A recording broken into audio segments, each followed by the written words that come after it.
Hey everyone, Daniel Rubino here, and this is your Microsoft and Windows News Roundup. Let's get to it. All right, first up, Microsoft Paint. It's staying. That may sound weird. As many of you know, Microsoft Paint has been around for, I believe, something like 30 years. I don't know. It's been a very long time. I personally use it every single day. It's just a really good app. And I only mention that because Microsoft was planning to get rid of it, or rather shovel it off to the store instead of strip out all these legacy apps and just keep them there for people who actually need it. As it turns out, that's probably not a good idea. My guess is telemetry shows a lot of people still use Microsoft Paint, and Microsoft recently announced on Twitter through Brandon LeBlanc of the Insider program that indeed Microsoft is now going to keep it in Windows 10. This brings up the whole thing with Paint 3D, which was supposed to sort of replace Microsoft Paint, and it just never has. That's not to say that Paint 3D isn't good. It's a really nice app. It's just not quite as, well, basic and fun as Microsoft Paint. But good news, it's staying in there for the foreseeable future. Microsoft has no plans now to remove it. All right, next up is Windows Core OS. So we've been talking about this for almost 2 years now, and well, you can finally kind of see it in action a little bit. As we mentioned, HoloLens 2 was going to ship with Windows Core OS. In fact, it's going to be one of the first devices to have it.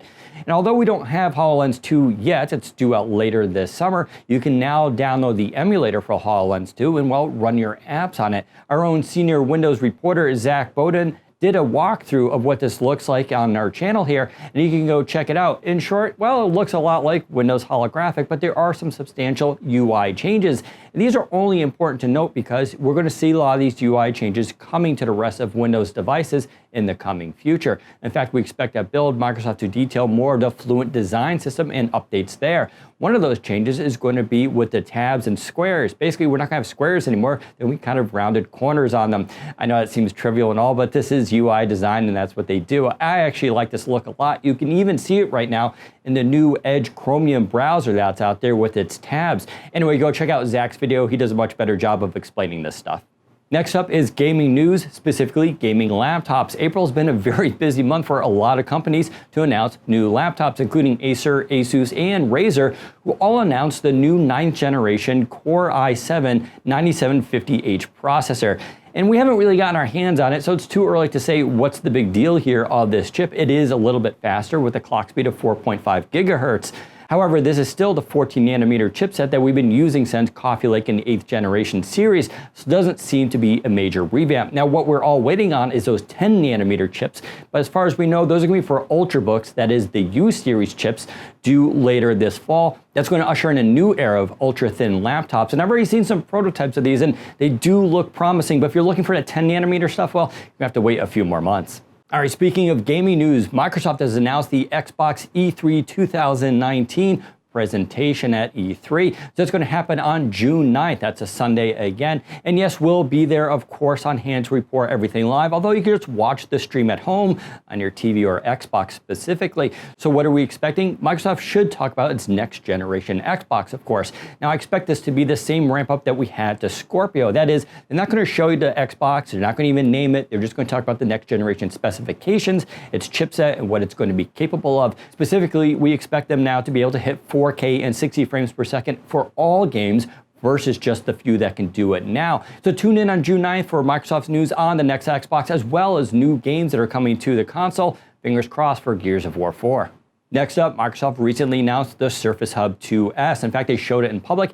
We were here in New York City and got our hands on, so make sure you go check out that video. What's the big deal about this thing? It costs $9,000, so you're not going to get it for your home. And if you are, leave me a comment below because you're pretty awesome. But this is going to be a really important device for a lot of businesses, enterprise, schools, engineers, and anyone who needs a giant collaborative display. Now, we got to see it in person and try out the inking and pen, and the display is really phenomenal. It's a matte display. It supports full 4K. That means you can run 4 videos at the same time in full HD in each of those corners, which is really ideal for teleconferencing.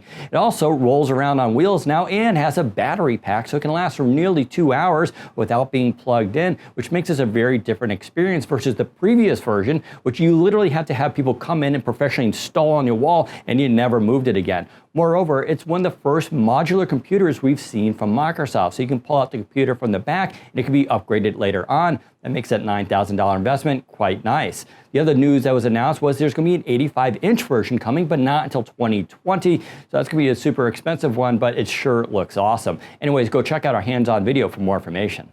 Finally, the big news this week was Sets is canceled from Microsoft. If you don't know, Microsoft experimented last year with this concept called Sets. It was the idea of a tabbed experience through all the apps on Windows 10. Insiders got to try it out. It's based around the Edge browser. That is, if you opened a new tab, it defaulted to the Edge homepage and allowed you to browse.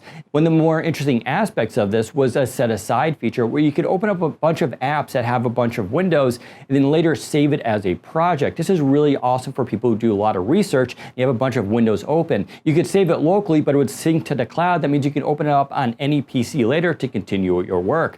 Now, as good as this experience was, a lot of people actually didn't like it. Microsoft later pulled it. Now, the question is it coming back? For a while, we heard it was going to be coming in Windows Light OS. That is Microsoft's next generation light computing operating system. But now we're hearing that's not even the case. Instead, the team is focusing on Edge and the Chromium experience. In fact, once Microsoft announced that they're switching to Chromium, this threw a wrench into the whole thing. Since Sets is built off of Microsoft Edge experience, if you're going to swap out the browser, well, you swap out the whole thing. So they could refocus their efforts and make it with Chromium and Edge, but that doesn't seem to be the case. While conceptually the idea of Sets is really interesting, it seems like from feedback, a lot of people did not like the experience, or rather there were some problems around it. That's not to say that Microsoft has dropped it completely. They're still looking to bring it back in some form, and perhaps later we will see it in Windows Light OS. It's just not too clear. Maybe we'll find out more at Build, though, in the coming weeks, so pay attention to that. That happens in early May. We'll be there, of course, to cover it, and we'll be sure to ask Microsoft. All right, so that does it for this Windows and Microsoft news roundup. Now, let me know below if you liked Sets and you want to see Microsoft bring it back, or you thought it was a bad idea. If you want more information about this, make sure you tune into our podcast every Friday at 2:30 p.m. Eastern Time on this channel, as Zach Bowden and I talk about all these issues, and we take your questions as well.